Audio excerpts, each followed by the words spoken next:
Well, good evening and welcome to this live stream event. Great to have you on the show tonight. And we're going to have an interesting show, probably not quite the one I expected because Adam has unfortunately not turned up and I've not been able to get in touch with him. But nevertheless, I've got some information which I want to share with you and I'll be able to take some questions, of course, and we might broaden the conversation to something beyond crypto and perhaps touch on some of the latest property developments because there is moving quite fast there too. But as always, let me just remind you, as I always do, that we don't provide specific financial or legal advice or property advice or anything on the channel. It's a general conversation. This is at the 19th of July 2022. And if you'd like to ask a question, use that Walk the World to get my attention. Also, if you would like to get your question top of the list, use Super Chat to do that. It's being enabled. Or if you'd like to make a contribution to what we do here, that would be greatly appreciated. Anyhow, the purpose of this show was to really try and explore some of the shenanigans around crypto. And, there's a few things that we can start talking about straight away. I'm going to start with the old Bitcoin chart. This is the latest up tonight. It's sitting at 21,905 at the moment. And I thought you might be interested to know I picked up a little Bitcoin around the 3rd of March 2020 when it was a 5,127. So I'm still sort of holding, I did sell some earlier on, but I am holding most of it. So the question to my mind is, are we going to see Bitcoin go lower? So, below 21, down towards what I paid for it? Or is it going to go to the moon? And in fact, there's a chart, or poll, I should say, right at the top of the screen there, which if you'd like to put your views in, I'll share the results of the poll a little later. The question in the poll was, where do you think Bitcoin will be in a year's time? Will it be high? Will it be lower? Will it be the same? Or indeed, will it have disappeared? And of course, Bitcoin is the largest of all of the cryptos. Now, there's a big interesting debate: is it Bitcoin a crypto or not? And I've had a lot of people beat me up saying, "Don't be so silly. Bitcoin isn't a crypto." Well, to my definition, it is. It just happens to be the big one, 41% of the market. But of course, the whole overall market's now dropped from $3 billion US to about 1 billion. And the question is, where's it going to go?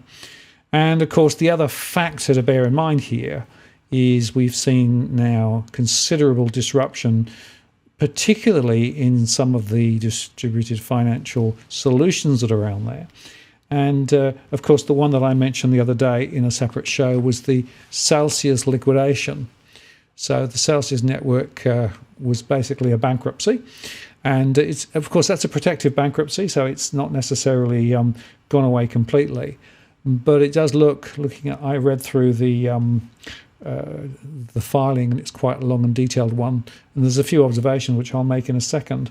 But one of the most interesting was this. If you look at the Celsius creditor list, you start seeing some of the same names popping up again and again and again. And this felt to me a little bit resonant of the global financial crisis, when effectively you had a lot of financial companies all connected with each other and essentially all cross-leveraged to each other. And so when one drops, other ones drop, and another one drops. And I'm wondering whether we're seeing the same, because we've seen a few other failures, of course, and different parts of the crypto universe wobbled. Bitcoin is down. I will just also just share with you the Ethereum, because that's gone up and down a bit too. Let me just put the right number up. There we go, that's that one. So that's the Ethereum story, which was up a little bit more today. It's at 1,531. This is US. But again, went up to a very significant peak and it's come back. So the question ultimately for people to think about is, why is this going on? Is this a temporary wobble again? We've seen the crypto winters before and they've come back. Or is this something more systemic this time around? And that's really what I wanted to chat with Adam tonight. But as he's not here, I'll tell you what I think. And I'll be interested to perhaps see what the chat is saying and put some of those up too. So I think this is a bit different this time. there's a couple of reasons. One is that we've started to see in the last 2 or 3 years the intrusion into the crypto universe of a number of very large and capitally intensive players who started to take very big positions and essentially have influenced the networks quite dramatically. Plus the fact that, of course, we've got people now with options and futures sitting over the overlay of the underlying. And that's exactly the same as we've got in gold and silver.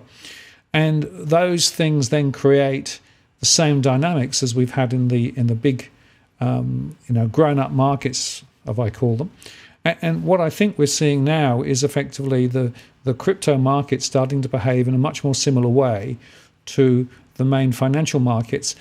They've been intruded by major investment banks. They've been intruded by a number of other large players, and of course a number of new entities have been created.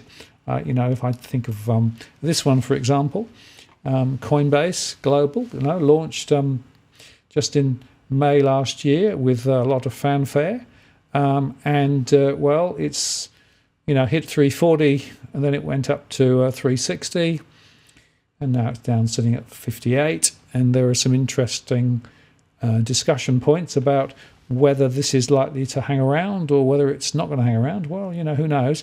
But this is another example of a large player starting to try and dominate and effectively, capitalize on the momentum. And I've been speaking to a couple of people involved in the local exchanges, and they're certainly seeing two very important trends. Firstly, there is more selling pressure than previously, and some of that selling pressure is being blotted up by some of the bigger players who bought earlier.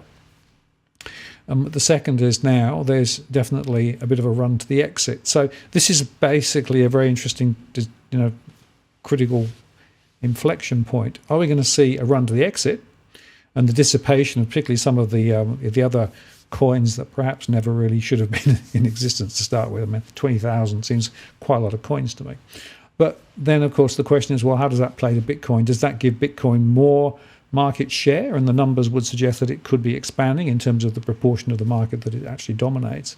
Or is that also going to go the same way? And, I can't tell. I'm not sure anybody can. But it is interesting because there is a wide range of views out there between those who believe that this is just another dip. And we're going to see, Bitcoin in particular really take up over the next few years. It's going to evolve into something much more substantive and effectively will be the foundation of, if you like, the next generation of digital training and digital platforms. There are others that say, no, that was then. We've actually gone beyond that. And essentially, because of the intrusion of all these large players, because of all the cross-leverage, the risk is it could actually fall the other way. And if you get more traffic accidents with some of the other big players that are actually playing around, in the space, it could actually just create more negative momentum. And I'm not sure that anybody knows, but it would suggest to me that, if you are a believer in Bitcoin, you will go on believing that it's going to go up again. And there are some very significant players with large holdings who still believe that. There are others who think that it may be going the other way.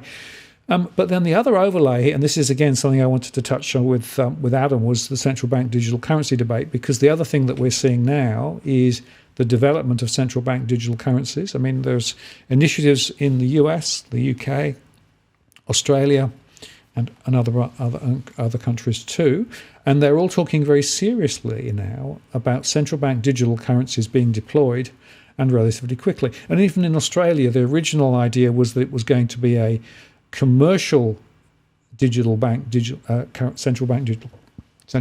currency for commercial purposes, but now Treasury is looking at it in terms of retail. And in the US, the Fed is talking quite openly about now wanting to run this in very quickly.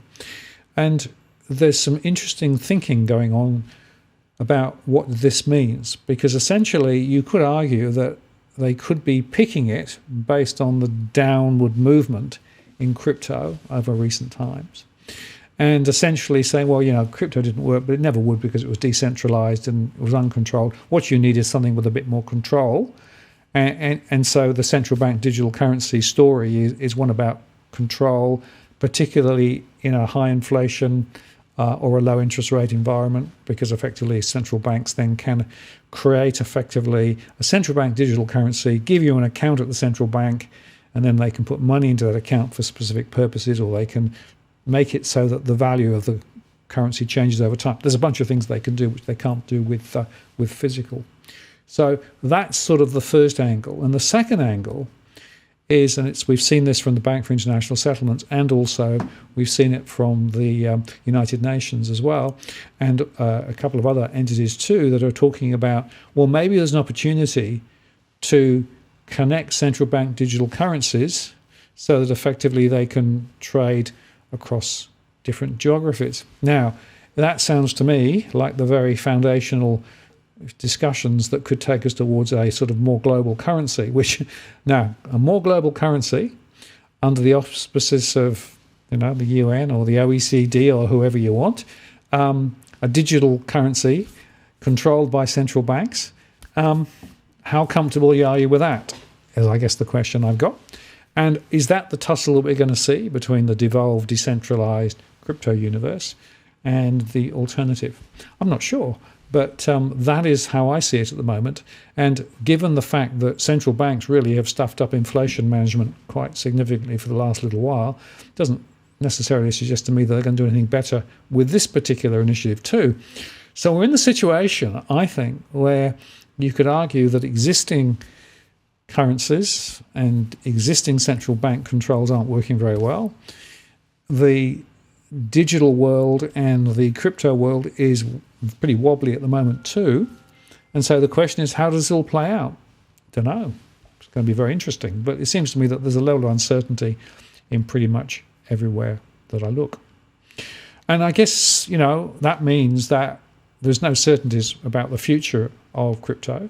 There's no certainties about the value of crypto. But then you could say that about other currencies too, and about other forms of fiat money too. So it's all sort of thrown in the same pot in my view. And I'm not sure that you can actually any longer say that, well, crypto's outside the system. It's no longer going to be, behaving the same way. It seems to me that actually it's all going to be dancing the same sort of tune, and the central bankers and their regulatory frameworks will become more and more part of the story. So that was my sort of thesis, which I wanted to explore. Now let me have a little look and just see what the cross is, what the commentary is on, and and there's some very, very good comments there. This is a good one from De Reverend. I'm still trying to figure out if this latest stuff is a failure of crypto or whether it's a failure of more traditional financial services who built their products on top of crypto. I think that's a very, very good comment.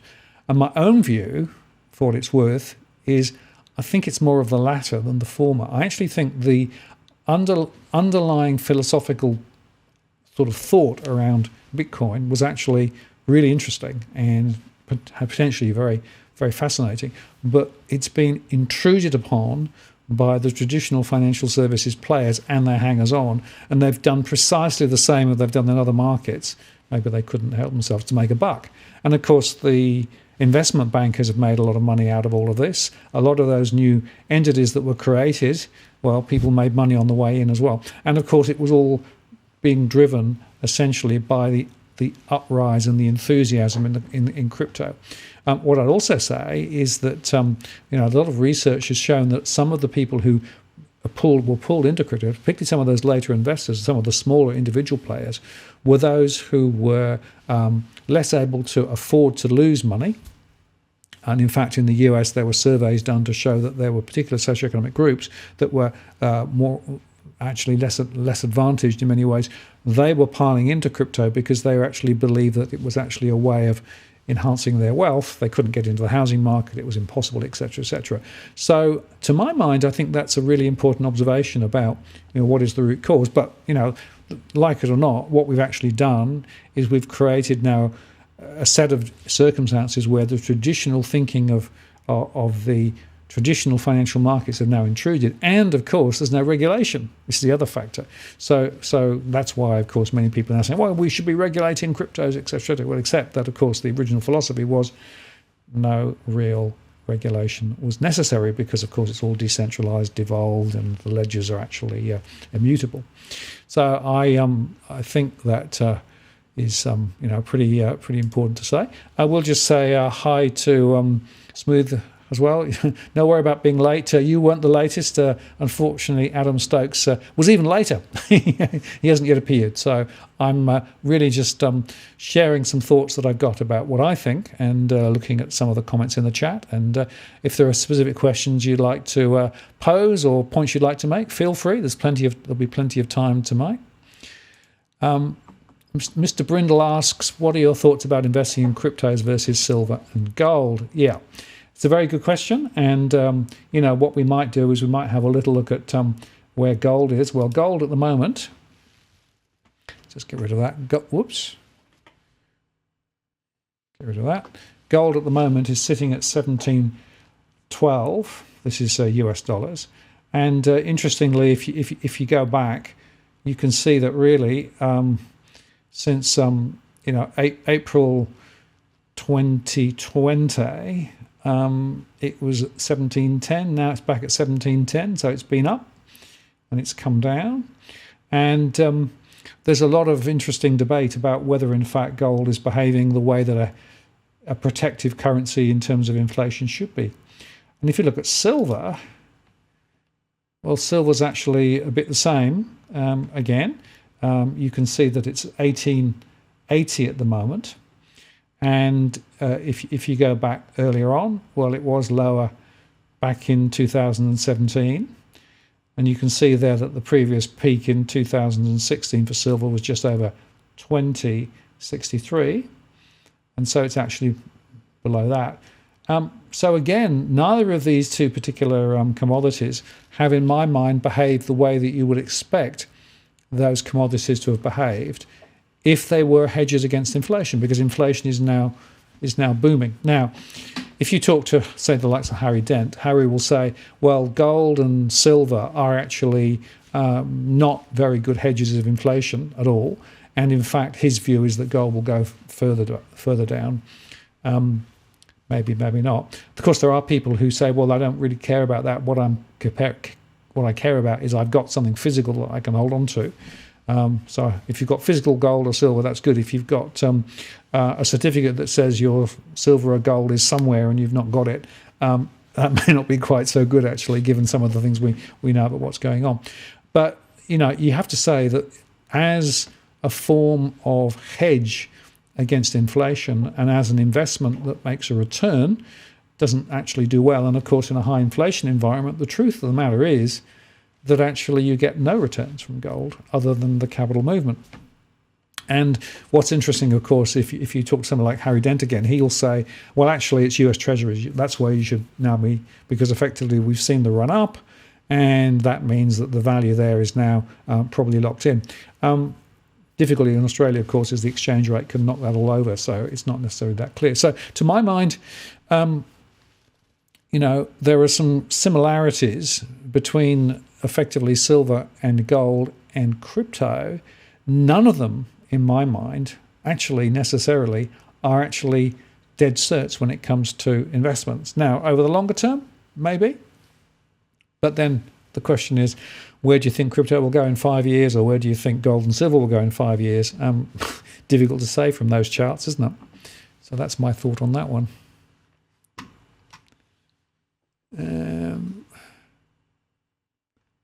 What else have we got? Yeah.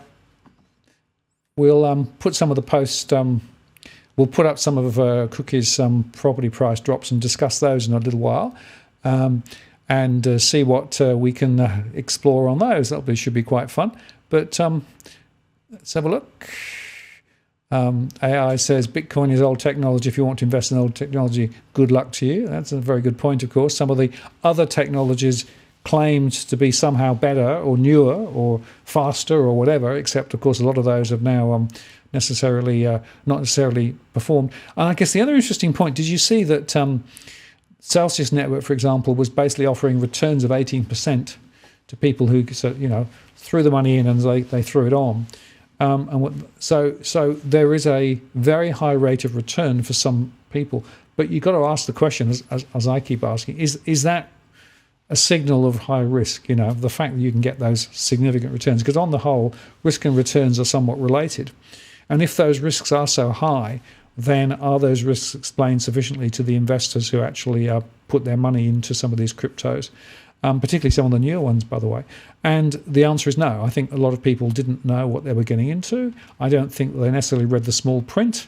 In fact, if you look at the Celsius Network material, there were long disclosures there about what the risks were, but who reads the small print, I suppose, is the question. So that's part of the trouble, really.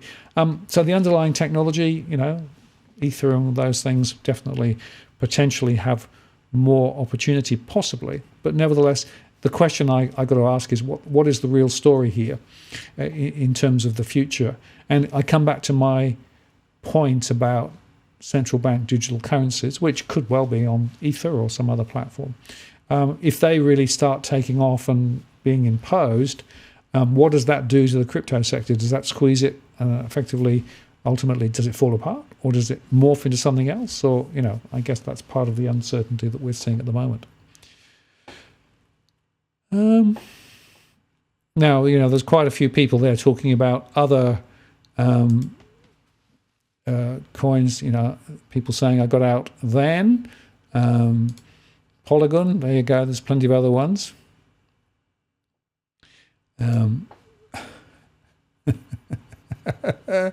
Very good on that one. Yeah. And so it goes on. But look, the point is this. There's a lot of uncertainty, and I'm not sure that the future is clear one way or the other on crypto. Interesting comment here as well. Every cycle has been, since 2010, there's been a massive deleveraging event before the next run. This feels no different, except that we have the interests of entertainment corporations. That's quite an interesting one. And there are some people who would say, yeah, no, this is what you'd expect. This is precisely the run-up you'd expect, or the fall that you'd accept. Nothing different here. I guess I'm arguing that it feels to me different this time when so many of those large entities are going bust in the middle of it. That really didn't happen previously, partly because, of course, it wasn't so significantly exposed. Don't know. It's a very interesting question. I really can't necessarily read the future. Interesting one from Sean here about central bank digital currency stored in a cold wallet solves the bail-in problem as you become your own bank. That's certainly true. And of course, the point about central bank digital currencies more generally is you actually don't need retail banks to operate in the same way. One of the big debates going on, and if you look at the BIS discussion papers and the one from a few other sources too, is, well, what's the role of banking and banks in a central bank digital currency? Because basically you could have an account at the central bank directly, and they could put money into your account directly. So what precisely then is the role of the central banks, and what is the role of the retail banks, and how does that play out? And one of the things that's going on at the moment is the tussle between the retail banks, who are trying to actually protect their positions and say, no, we want to be part of this puzzle. And central bankers saying, well, we don't necessarily want to own it all. But there's a very significant tussle going on between those two stories, I guess. Nico said this, you believe everything the government tells you. Well, I certainly don't. I'm a quite sceptical individual, but what I find fascinating is how the temperature around central bank digital currencies have really changed recently. And as I say, all of the central banks are now saying we're going to do this. I would say that we didn't vote for that. I didn't vote for that. I would like to be much more widely consulted about the future of central bank digital currencies, and not have it imposed on me just because they think it's a good thing. as Stripey says, eat bugs and you will be happy. Yeah, I think we want a bit more conversation than that. So let's have a go. All right, Cookie Boy says, the latest in inflation news, Australian inflation rate confirmed at 47-year inflation rate climbs to 6.7% in June 2022, the highest rate in September. Yes. Well, that's Austria, not in Australia, of course. I misread that. And I will say that around the world, there are a number of inflation rates which are significantly higher than expected. The US one was, of course. Ours comes out in Australia next Wednesday week, and most expectations are it's going to be above 6. Some are saying it's going to be above 7. So it'll be very interesting to see how that actually plays out. Another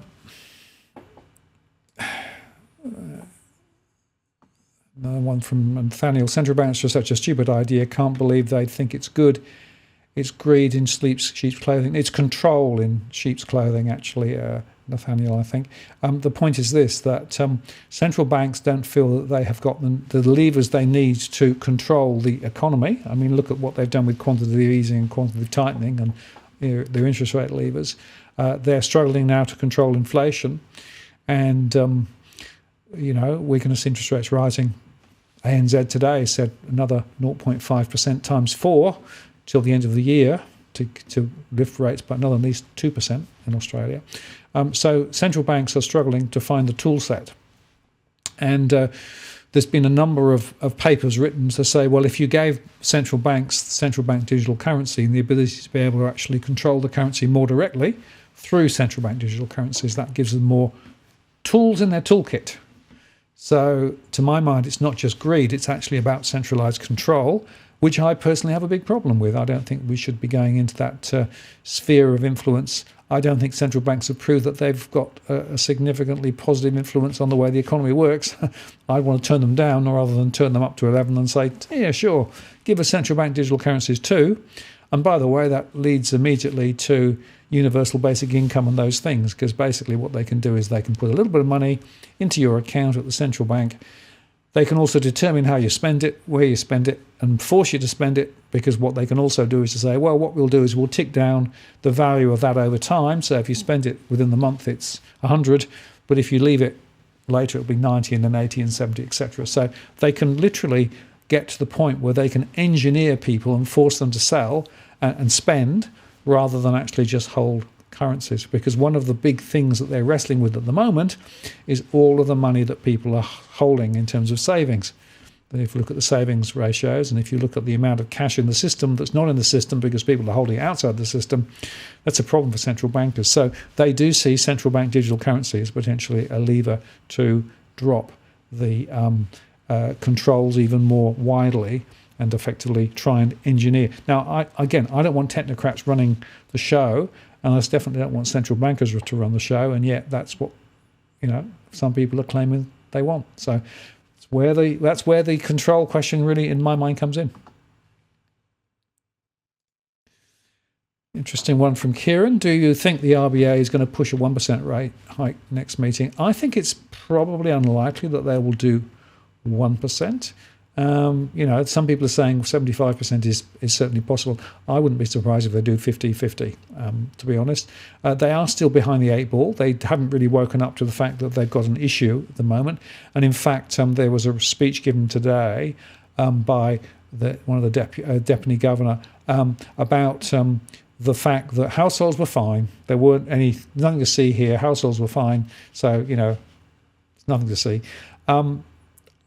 I don't think 1% is likely, but I do think there is a risk that the Fed, if they go 75, will put more pressure on the RBA, but I think they'll probably do 50. That would be my guess. Vincent says, central bank digital currency total monetary control policy. It is. That's exactly right, Vincent. Yeah, I agree with that exactly. That is precisely the problem. You ultimately end up with them holding all the levers and all the keys effectively, and you've got to ask yourself the question: have central banks been successful over the last 20 years or so in doing the things that they should have been doing? The short answer is no. They didn't actually deal with 2007 and 8 properly. They did quantitative easing, and then they did ultra-low interest rates, and then they did more quantitative easing and ultra-low interest rates when we had COVID, and they sort of swamped the economies around the world with massive amounts of funds. That's created inflationary pressures, and now they're trying to put controls in place to try and deal with the inflation. Then, of course, we had the Russian conflict and the supply chain issues from COVID. And, of course, one of the questions we keep wrestling with is to what extent does lifting interest rates fix supply chains? The short answer is it doesn't. What it does do is turn back demand. That in turn can have a bit of an impact on the overall outcome in terms of where the inflation goes. But inflation is too strong. Inflation is going to continue to rise for some time, I think, and not just in the US but also here.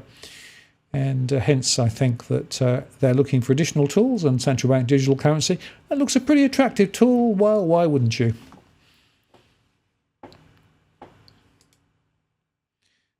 Now, it's one from Enriquez here. Will the RBA lose control of the yield curve if you don't hike enough and be forced to yield curve control? Well, they've basically said there was a review done quite recently by the RBA on yield curve control, and they basically said, well, it sort of worked for a bit, but then we gave up.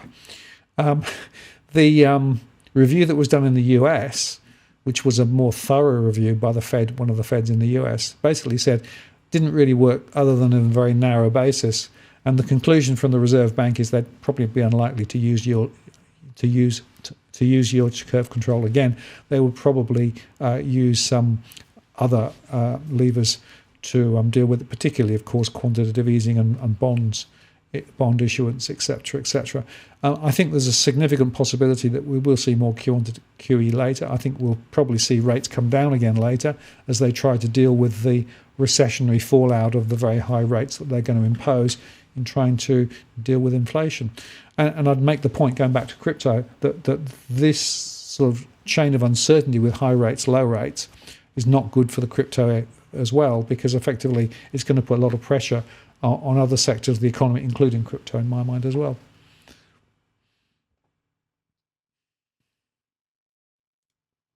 Cookie Boy asked this question: is the RBA worried about a lower Aussie dollar?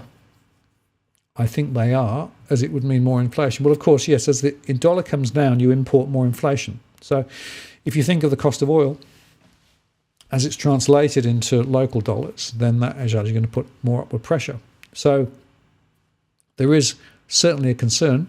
And some people have argued that one of the reasons why the RBA is doing what they're doing is because they are trying to keep the exchange rate up, relatively strongly. The issue here is if you've got very strong movements in the Fed, for example, and the US dollar is very strong, you've got to follow suit if you want the Aussie dollar not to fall too far.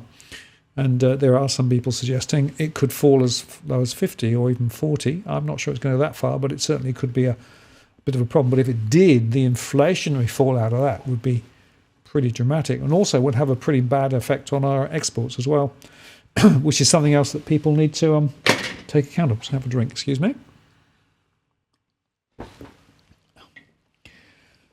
Let's see what else we've got here. Very interesting question here from Source. Can you actually call reducing interest rates or quantitative easing tools? It's just a matter of adding or subtracting digits to a number. It's hardly got anything to do with a program or tool. Well, that is true. It's a very blunt instrument, of course, but it does effectively, if you print more money, or if you buy bonds, which is putting more liquidity into the system, you can drive interest rates down in the short term. I argue that one of the main reasons why rates went down, though, was the term funding facility. That was the very, very cheap money that the RBA lent to the commercial banks, which allowed them to fund their lending book very cheaply. Of course, what those commercial banks actually did was to lend out some of it, but most of it is sitting back in the central bank in their exchange settlement account, and they're earning quite nice interest on it. Thank you very much. That was never intended. So I've always had the view here you should be putting a windfall tax on those returns. That was never what it was intended for, and they'll be holding that until they actually have to pay it out in the next year or two. Another example of the RBA, I think, not pulling the levers correctly. And I made a show the other day, I don't know whether you saw it, but when I talked about the fact that the board at the RBA is comprised of a couple of economists, and Phil Lowe and a few others, and a guy from Treasury. But then you've got these, I call them part-time amateurs, business people who got a good business brain, obviously, but they're not going to necessarily understand the nuances of monetary policy. And the question is then, does our bank board at the Reserve Bank really have the credibility to be able to actually make good decisions? And the arguments that were made, well, there's a review coming up, Chalmers is going to review them, so maybe the answer there is to consider how to deal with this and maybe have a different structure for the board. Don't know, it seems to me it's an obvious thing to look at, because comparing it with some of the other boards around the world, We seem to be underpowered, frankly. Or maybe it's deliberate because basically that puts more power in the hands of a smaller number of people, the guy from Treasury and, of course, Phil Lowe himself. And maybe that's part of the plan because, of course, Phil Lowe is the only guy who gets rolled out, or maybe the deputy going to the Senate. Everybody else is just pretty much, backseat drivers, really. Okay. Very interesting question here, which I'll put up now. Do interest rates need to be above inflation rate to actually bring it down according to their mandate? The answer is the theoretical view from those who actually look at this closely is if you really want to get inflation under control, then you need an interest rate above the inflation rate. That is absolutely right. And there are some curves that are out there that shows that if you don't do that, what you end up doing is effectively breaking the economy without fixing inflation. But that would mean a massively, massively high interest rate, right? Typically, an interest rate would have to be 6 or 7 or 8%, which means a mortgage would be 10% or slightly more than that. That's a huge impost on people who, when they took the mortgages out, they were getting at 2%, right? And so the question is, well, would the Reserve Bank really do that? Could they do that? And I think the short answer is, well, they could, but they would break the economy if they did that. That would cause a recession like you wouldn't believe. But it is clear that that is what you would need to do if you really wanted to snuff out inflation quickly.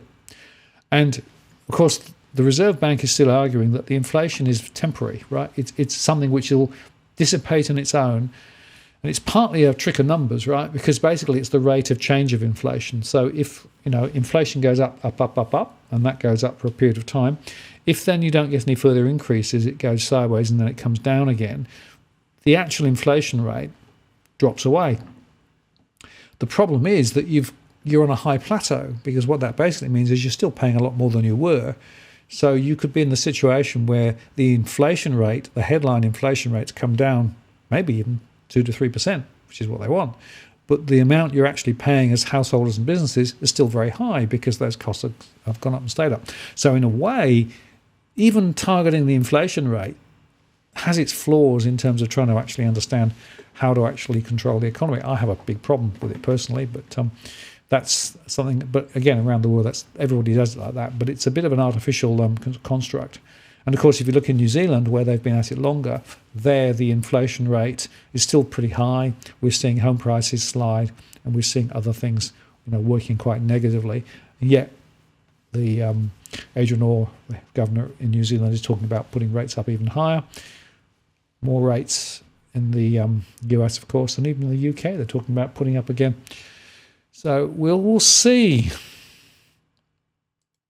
Lawrence asked this question, a very nice one. Is there latency concern in regards to moving rates too fast? Yeah, absolutely there is, because it takes 3 to 6 months minimum for these changes in rates to work through. So, for example, if the Reserve Bank puts the interest rate up on the first Tuesday of the month and you've got a mortgage, you normally find the bank then gives you a period of notice, and then the period of notice, once it's ended, you then have to tick through the numbers of weeks until your monthly payment is made. So that's typically 6 to 8 weeks. So mortgage rates might be charged higher from the date of change, but you don't actually see the impact on your cash flow for a few weeks. And certainly around the world, you'll see that quite often it takes 6 to 9 months for the true impact of these rate changes to really hit the economy. So at the moment, the central bankers around the world are trying to move so fast, they don't have the compass necessary to measure. Now, there are some nowcast calculations done in the US and some of the Feds, like the Atlanta Fed, and they try to use current data to try and forecast what's going on. And it's interesting that the Atlanta Fed's most recent nowcast was talking about a recessionary outturn the next quarter. So, it could well be that actually the US is already in recession. It's just that nobody knows it yet. And certainly here in Australia, where are we? Are we in recession? Are we not in recession? Who knows?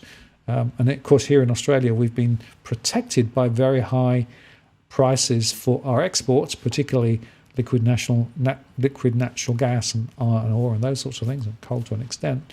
But if those prices continue down, and iron ore is, how I was looking at it earlier on, let me just get this. Iron ore is what? Here we go. Let's put this one up, shall we? Yeah, so iron ore futures in Singapore at the moment is down to 105.26. And just to bear in mind that in 2021, this is actually in July last year, it was 218.86. Massive fall.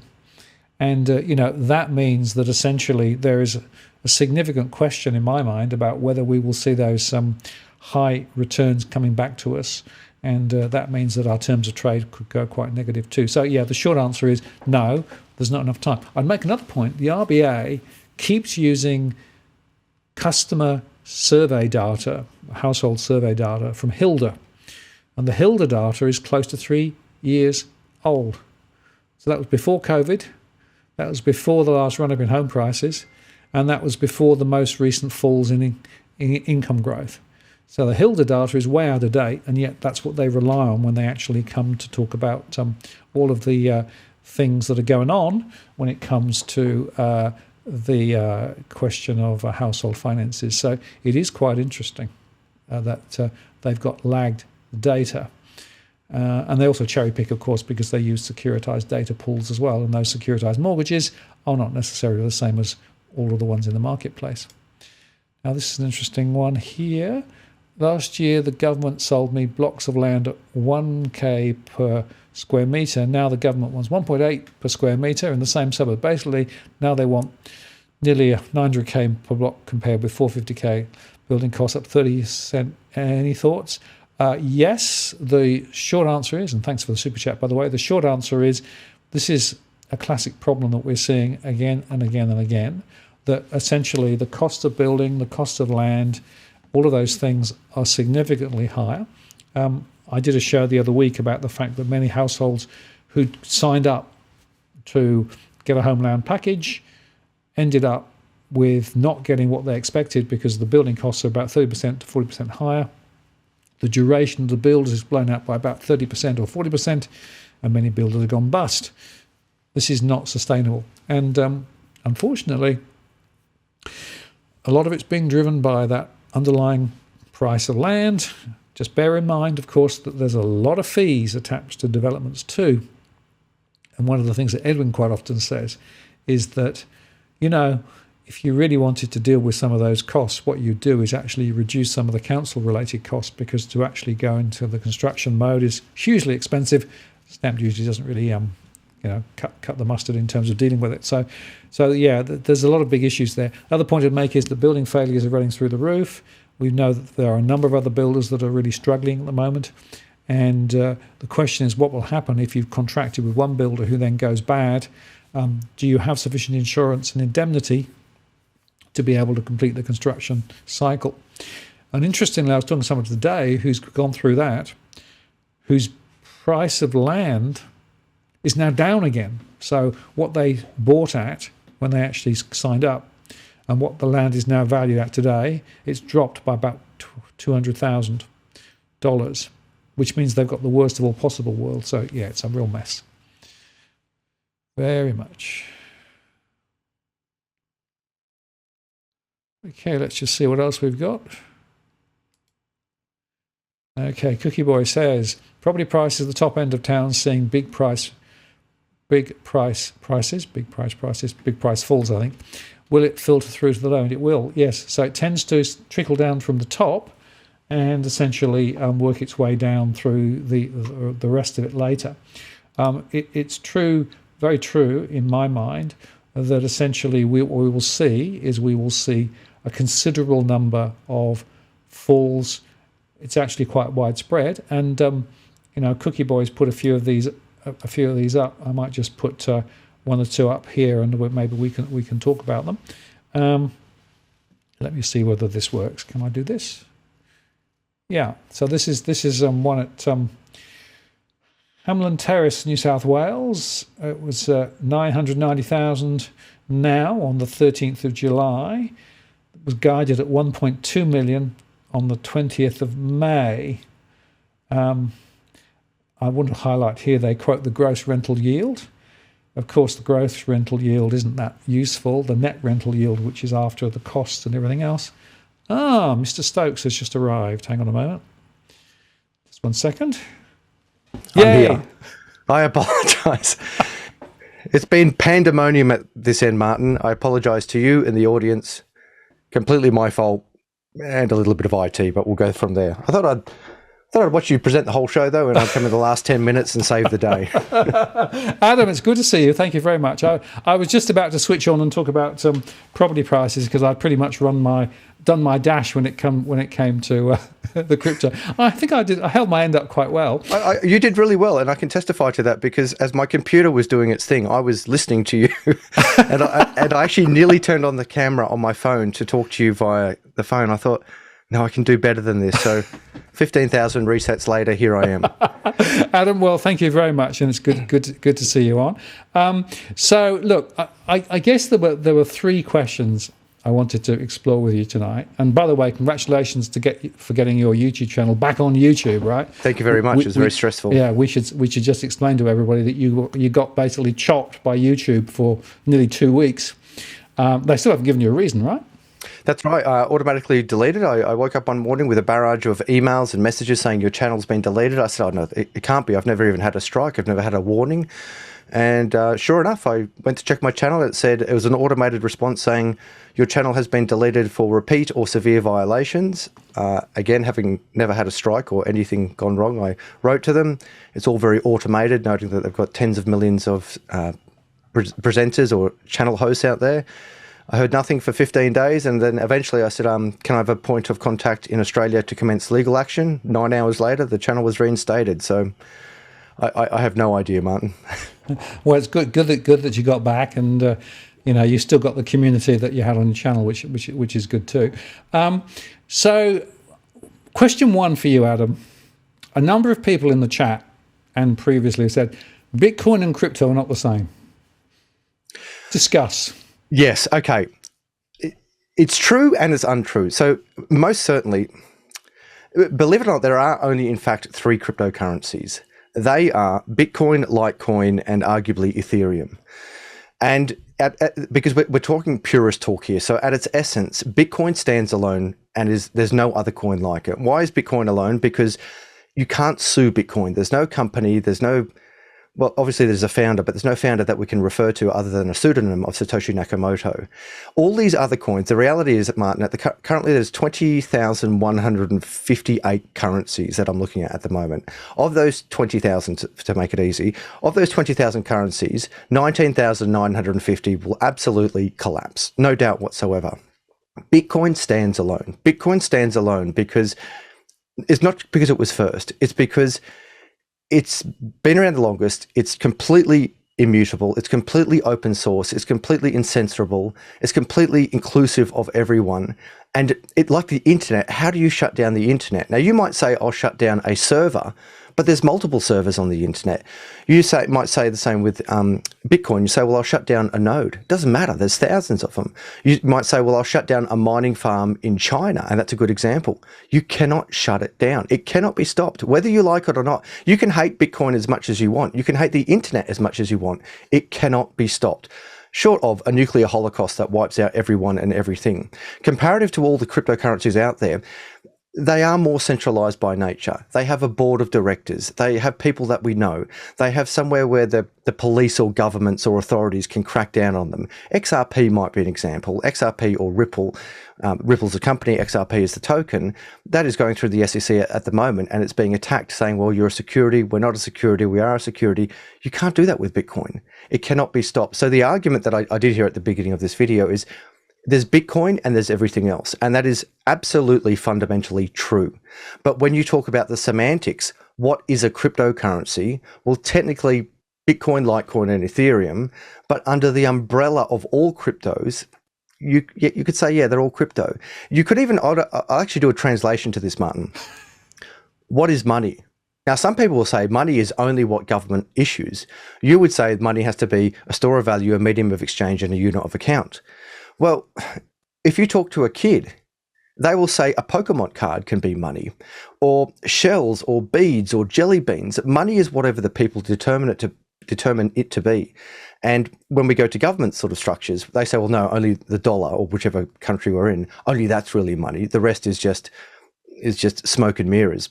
So essentially that's the difference. There is only one Bitcoin. Most of the other cryptocurrencies will fail, and Bitcoin, unlike all other cryptocurrencies, Bitcoin cannot, and I'm going to put it out there, Martin, will not be stopped. Okay, so you can't turn it off, and it's gonna be existing in some form, is what you're saying, right? Correct. Yeah. Okay. Well, that's quite helpful.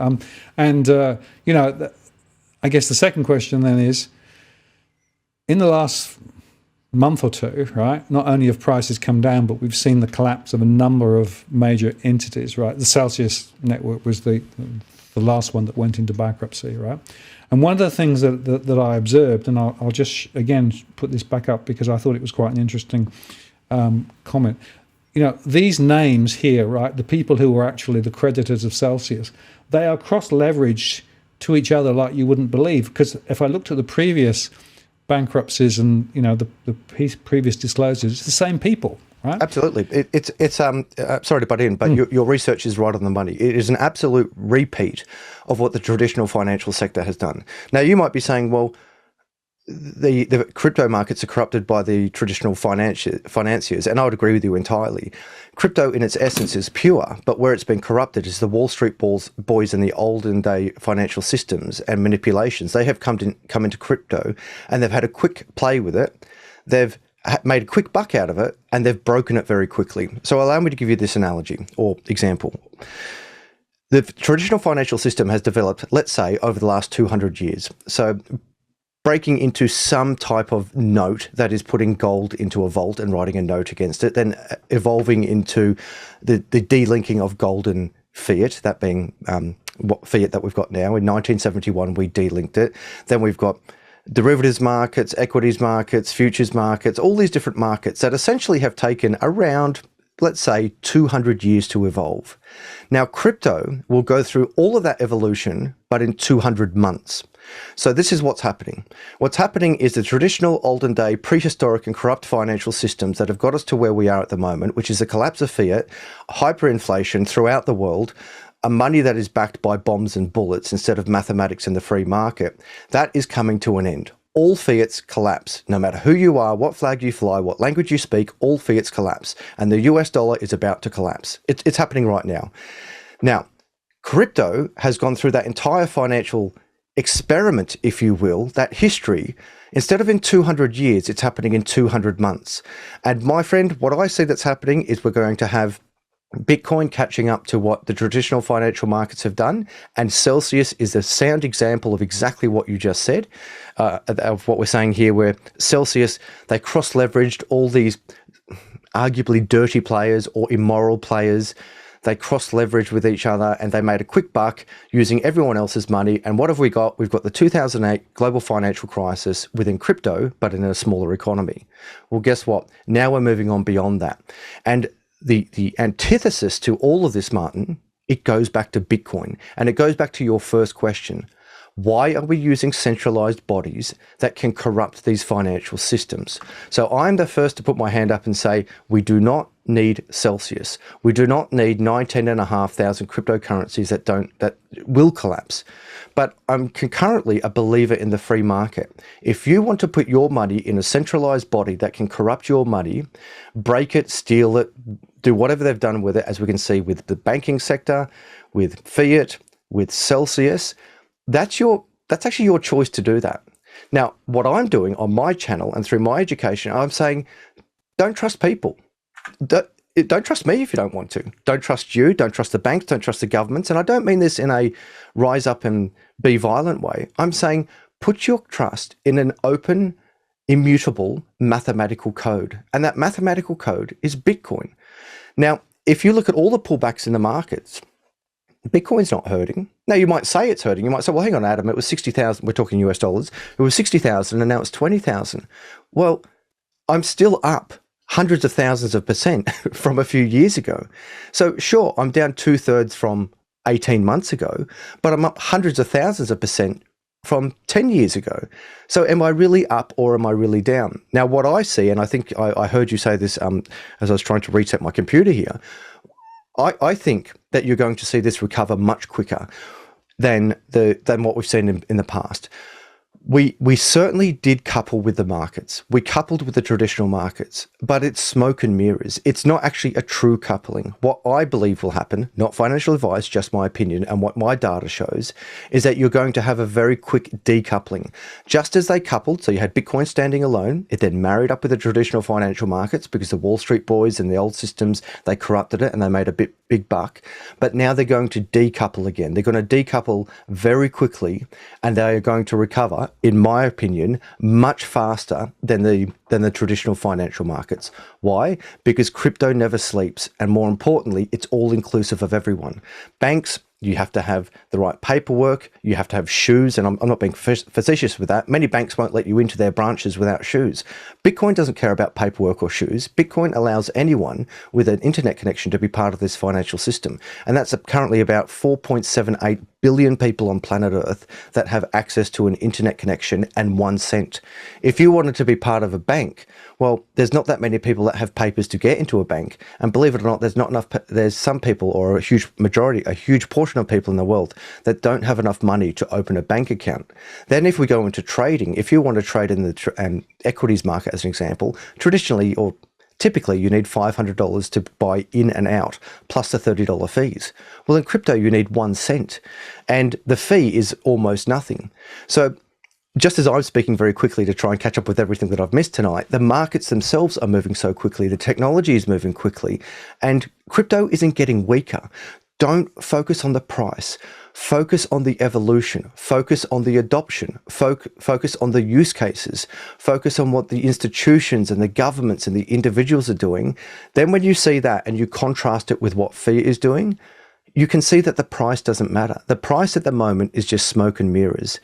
In my opinion, you are going to see a massive recovery, and Bitcoin will always be at the top.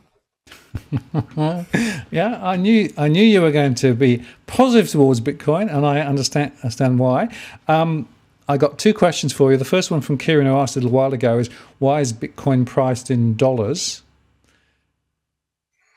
It's not necessarily priced in dollars. It's just priced in what we understand. So it goes back to what we've always discussed. What is the peg? What is the anchor point? Yep. So if you trade on Australian markets, you compare it to Australian dollars. If you trade in Europe, you look at euros or pounds or whatever. The reason why we regularly, and it's a good question, but the reason why we regularly speak about the US dollar is because the crypto markets are so international. And what's the number one currency in the world? Well, it's the US dollar. But mark my words, in the future, our anchor point will not be the US dollar. It won't be any dollar, because what's a dollar worth? I mean, a dollar is worth something today and something else tomorrow. And a dollar in Australia is worth something here differently to what it's worth in Somalia. But when it comes to Satoshis, that is a Bitcoin cent, so there's 100 million Satoshis in a Bitcoin. And my prediction, and I'm putting it out there, could be wrong, but I'm putting it out for the world to hear on live streaming YouTube, the anchor point for the future will be Satoshis. It won't be the dollar, and it won't be the yuan. It will be Satoshis. Why? Because it cannot be manipulated by governments. They cannot be artificially inflated or deflated. And most importantly, Martin, anyone, anywhere, at any time, of any age, with any education, can look at the open, immutable, open source ledger and say, this is how many Bitcoins there are today, this is how many there'll be tomorrow, this is how many are moving, and this is how many are stationary. Not even the most powerful government in the world can do that with their own money. The United States of America doesn't know how much money they've got. They've got an M1 and an M2 money supply, and both those money supplies have got so exponentially insane that they don't even know how much money they've got. Now, if you're a business, an individual, or a government, imagine the power of being able to forecast your finances if you knew how much money there was in the world, comparative to what we've got at the moment, this absolute corrupt circus of a money printer printing money that without limits into an economy that we don't know how much money is in there, with ever-changing demands and everyone fighting to be the global reserve currency. Which puppy dog have you got there? Now, this is Meteor. She decided to come, and she liked the sound of what you were saying, Adam. She wanted to come and join in. She's a wise dog. I approve. Okay, here's another question for you. And thank you very much to Jason for the super chat. Adam, what happens when ISO 20022 is introduced and enforced in the next 2 years, and Bitcoin is not allowed to move money due to it not being ISO 20022 compliant, how will this affect the price of Bitcoin? Okay, great question. ISO 2022 is an international standard that has been essentially written by the bankers saying this is the money that we're going to allow. So it's a good question, and it's a question that we all have to answer. Who says that they get to choose what the money is? So we have international standards for everything. We have international standards for steering wheels and tires and which side of the road we're going to drive on, depending where we are. And the reason why we have ISOs is because it streamlines how we do business across the world. Now, what's interesting about the ISO 2022 document is that they really talk about XRP and Stellar. So within that document, this is what's unique about that document. Within that document, of which I have read, they actually specifically refer to certain cryptocurrencies that these financial overlords say, well, you know what? We're going to choose which money you use. We're going to say that amongst planet Earth, if it's not going to be the US dollar, so that in itself admits that the US dollar is going to collapse. Because why do we need the ISO 20022? And it's a difficult document to say. Why do we need that when we've already got the US dollar? That document in itself admits that fiat is collapsing and the US dollar will not be the global standard. It admits by default that the SWIFT network will not be the international standard. So just because they say that you have to use their money, which may be Ripple or XRP or Stellar or whichever coin they choose, doesn't mean that everyone will abide by it. So the answer to that is, who's going to enforce that document? At the moment, the enforcement of the use of money around the world, the global reserve currency of fiat, that being primarily the US dollar, the petrodollar, and the SWIFT dollar, that is the SWIFT network dollar, that is enforced with bombs and bullets. That may be confronting to many people, but it is a matter of fact. The reason why we use the US dollar is because if you don't, you can expect aircraft carriers at your doorstep. Go ask the good people of Iraq what happened to them when they tried to break away from the US dollar. Oh, weapons of mass destruction, wipe out the leader. Oh, sorry, there are no weapons of mass destruction. So ultimately it comes down to this. It's a fair question. Who's going to enforce that document? And who gets to choose which money they use? Why do the authors of that document get to choose what money I use and you use? And more importantly, why would we go back to another currency, which is just a digital form of the fiat that we've got at the moment? Fiat is a complete disaster, and a CBDC is worse than fiat. It's worse than fiat because it allows the powers that be, whoever they may be. And the truth is, Martin, I don't know who's in charge. Is it the governments? Is it the banks? Or is it social media? I don't know. I don't know. But if they choose a currency and I say I'm not going to accept that currency, how do they enforce it? And the only way they can enforce it is with violence. That is the only way they can enforce me to use their money. If I've got a friend who wants to mow my lawn and I say I'll pay you in beer and they say, no, you've got to pay him in XRP, how are they going to enforce it? That's a micro example. You extrapolate that onto the macro example, and you and I have discussed this before. If the Chinese digital yuan becomes their currency and they say, hey, Adam, I want to buy a shipping container of sheepskins from you, and I say, cool, it's 2 Bitcoin, and they say, no, we're only going to pay you in yuan, I have the right to say, China, unless they use violence, China, I'm not going to accept your yuan. Brazil, I'm going to accept your Bitcoin. It's really a democratic question of what is money and who gets to choose who enforces it, particularly on the global stage. Yeah, and I think that's exactly the point that's worth considering. Now, overlay central bank digital currency, right? Because, of course, that is precisely what many people, from the UN and from the Bank for International Settlements and others are arguing is the future, right? Why? Because they're perpetuating the old processes. May look digital, but it's the same top-down control, isn't it? It's more control. Yeah. It's the exact same package. It's the exact same product repackaged, but it's repackaged in a super packaging where they can just put expiry dates on it. In fact, this is how powerful it is. Let's think about the recent lockdowns. If we have a digital CBDC, which links up to the ISO 2022 document, imagine we have another pandemic, which we probably will, and they say you can't go across borders. Well, guess what? A CBDC could be so powerful that you could say, I can spend my money in New South Wales, but I can't spend it in Sydney. And a government could flick a switch and do that at any time. That is the power of crypto. So I'm saying, hey, that's the power of, let me rephrase that. That's the power of digital currencies. The power of cryptocurrency, Bitcoin as an example, is that no one can do that. No one can stop me spending my money where I want. Bitcoin is the absolute core of democracy, whereas ironically, Martin, a CBDC is the absolute core of tyranny. Yeah, very interesting. And this came in pretty much as you were saying. I can't buy anything in the shops with Bitcoin. What's the point of having it? It's just to hope it grows in value to sell it later like a stock. Oh, he's just stopped. Oh dear. Would he come back? We're having a few technical problems tonight. That's a very good question from Danny. He's come back. Hello, you're back? I had you the whole time. Okay, it's my end. You froze. Blame Canberra. I'm sorry. You still got me? Yeah, no, it's good. Danny, you got the question. Did you get the question? So it's a fair question, and I got it, and I can answer it quite comfortably. Okay. So when I was at university, I was working in a bar and in Australia, and an American came to the bar in Australia, and he bought a drink, and he pulled out a $20 US bill, and he said, "Do you accept this?" And I looked at him and I had travelled a fair bit by this stage, and I understand that on the global stage, you can pull out the US dollar and use it in a lot of countries, particularly third world nations.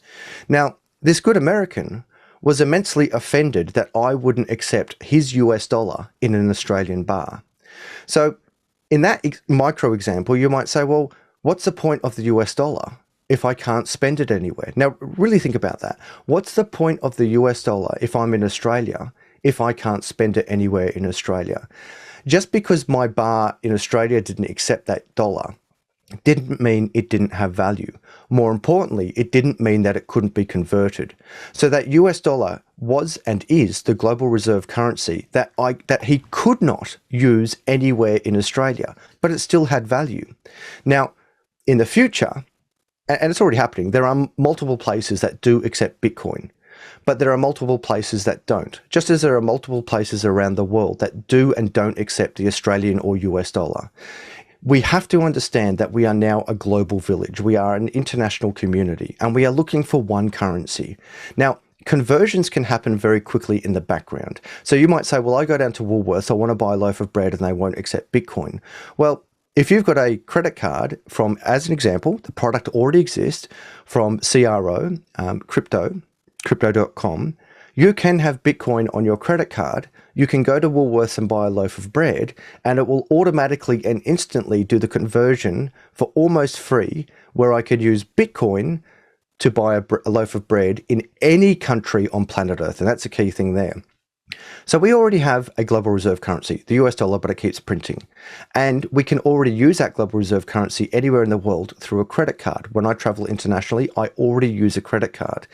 And if I use a credit card in Spain or Australia or England or America, it doesn't matter. I tap at the counter, they accept that money, an electronic conversion happens in the background.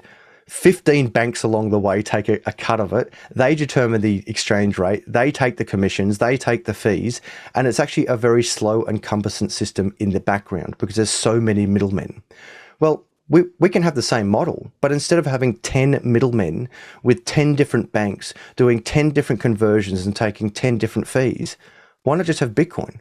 And that Bitcoin can be used anywhere on planet Earth, on any point of sale terminal, at a speed of light conversion with a micro fraction of a fee, with a fairer conversion rate than what we've got at the moment. Bitcoin can be accepted at many places. You can already do it through credit cards, and more people and places are accepting crypto. Yeah, very interesting. Now, there's a couple of follow-up conversation points. The first was Bitcoin sucks for microtransactions, and the other one was the Lightning Network and how that plays into this. Okay, so currently, yes, it does. If you're not using the Lightning Network, Bitcoin, just like gold, absolutely sucks for microtransactions. But with layer 2 solutions, No, they don't. And the layer 2 solution that they're referring to is the Lightning Network. So the real power of Bitcoin, or we'll stick with Bitcoin at the moment. If I buy a product for half a cent or $500 million, the fee is the same. Now think about a bank. First of all, we don't really do half a cent transactions with a bank, but with crypto you can. And you might be thinking, Adam, why on earth would I want to do a half a cent transaction? Well, imagine a Netflix subscription where instead of paying $30 a month, let's say I watch 5 movies, and each of those movies, if it's a good movie, it's $1.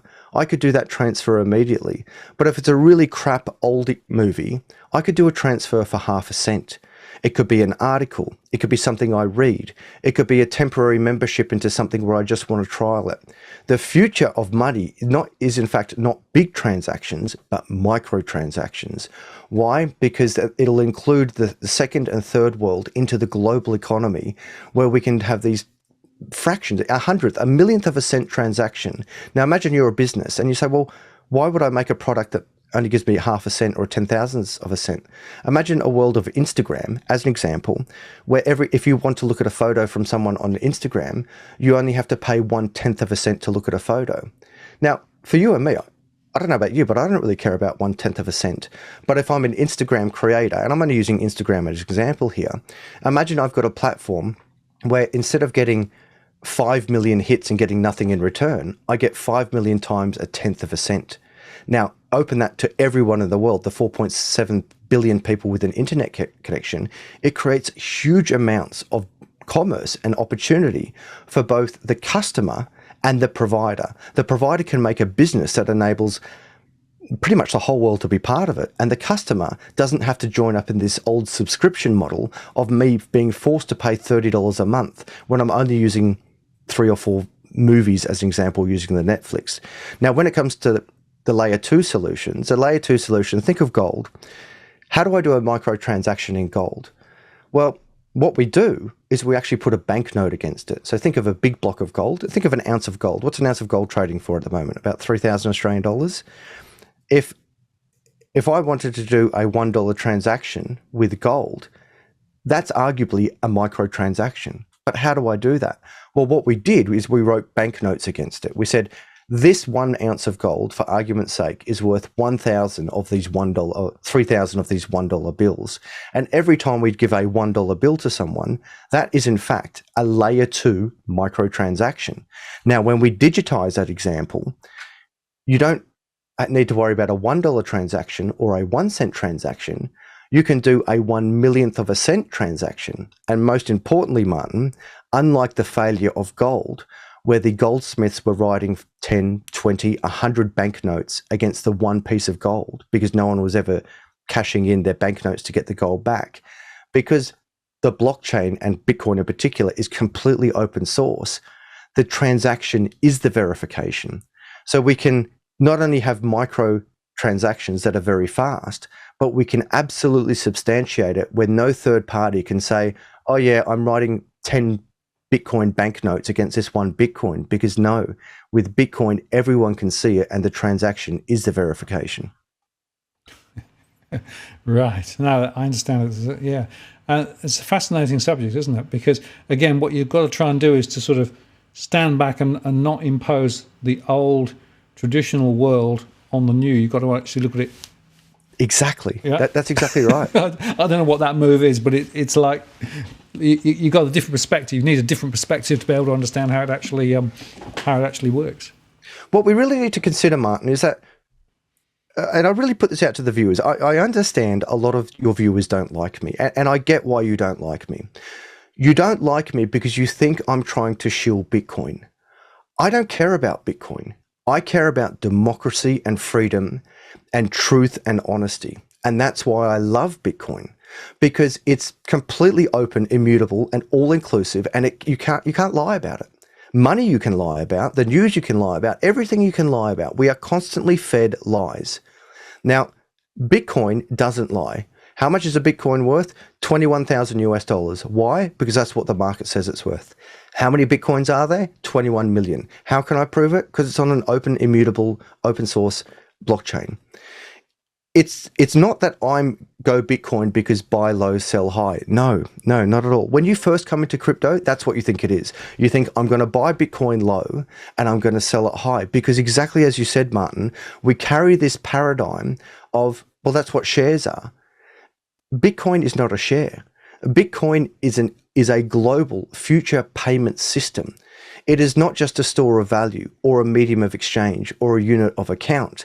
It is a total, complete, inclusive, functioning, impenetrable financial system that anyone, anywhere can tap into without any permission from anyone. They can't be blocked and they can be part of it.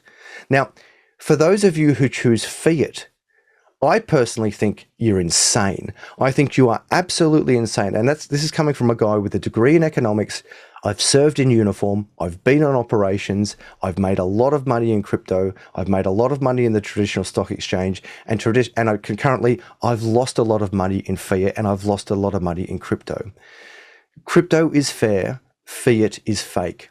The absolute irony with everything with Bitcoin is most of the projection that's put on Bitcoin, where they say it's a Ponzi scheme, it's a pump and dump, it's fake, it's not real. The irony with all of those allegations, Martin, that's all fiat.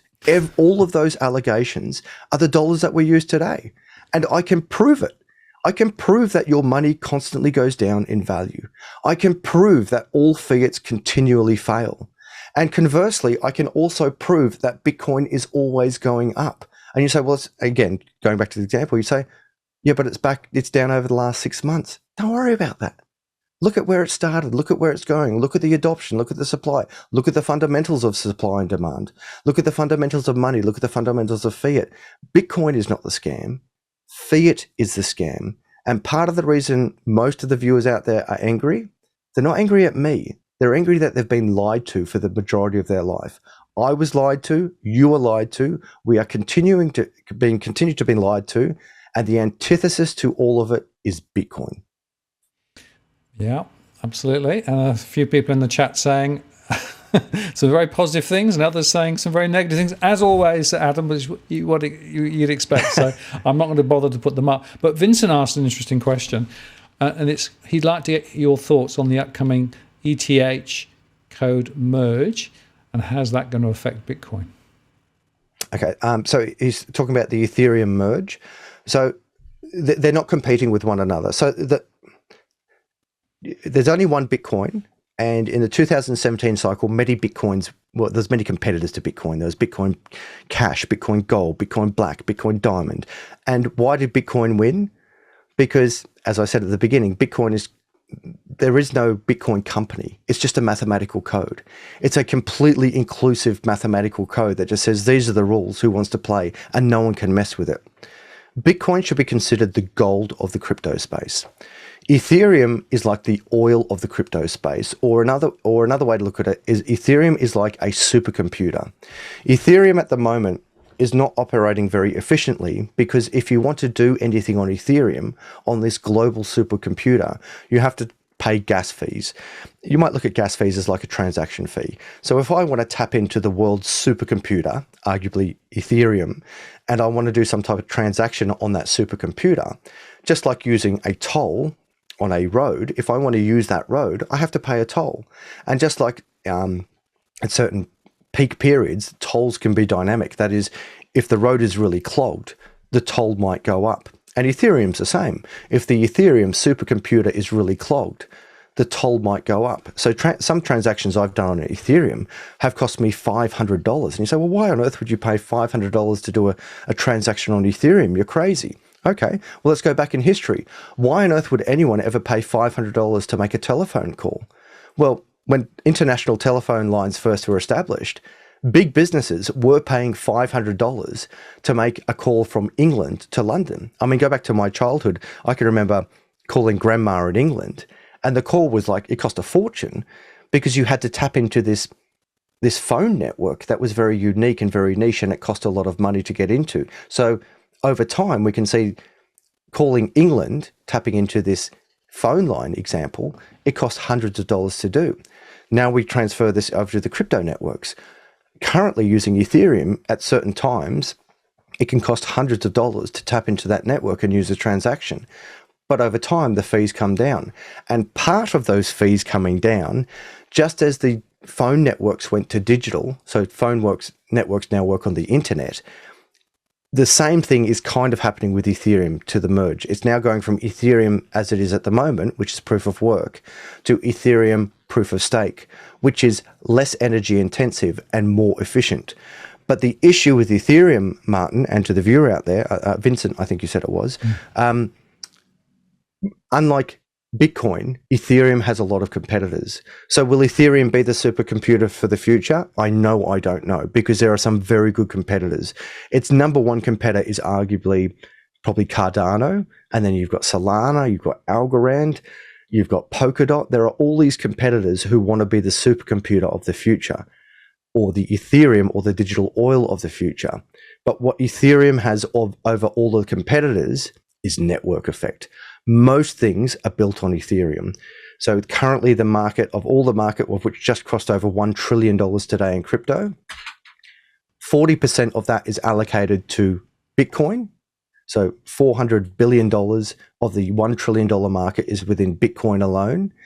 And around 300 billion, or a third of that market cap, is centralized around Ethereum and everything that's been built on top of Ethereum. So although Ethereum is only one platform, there are lots of other coins that have been built on it.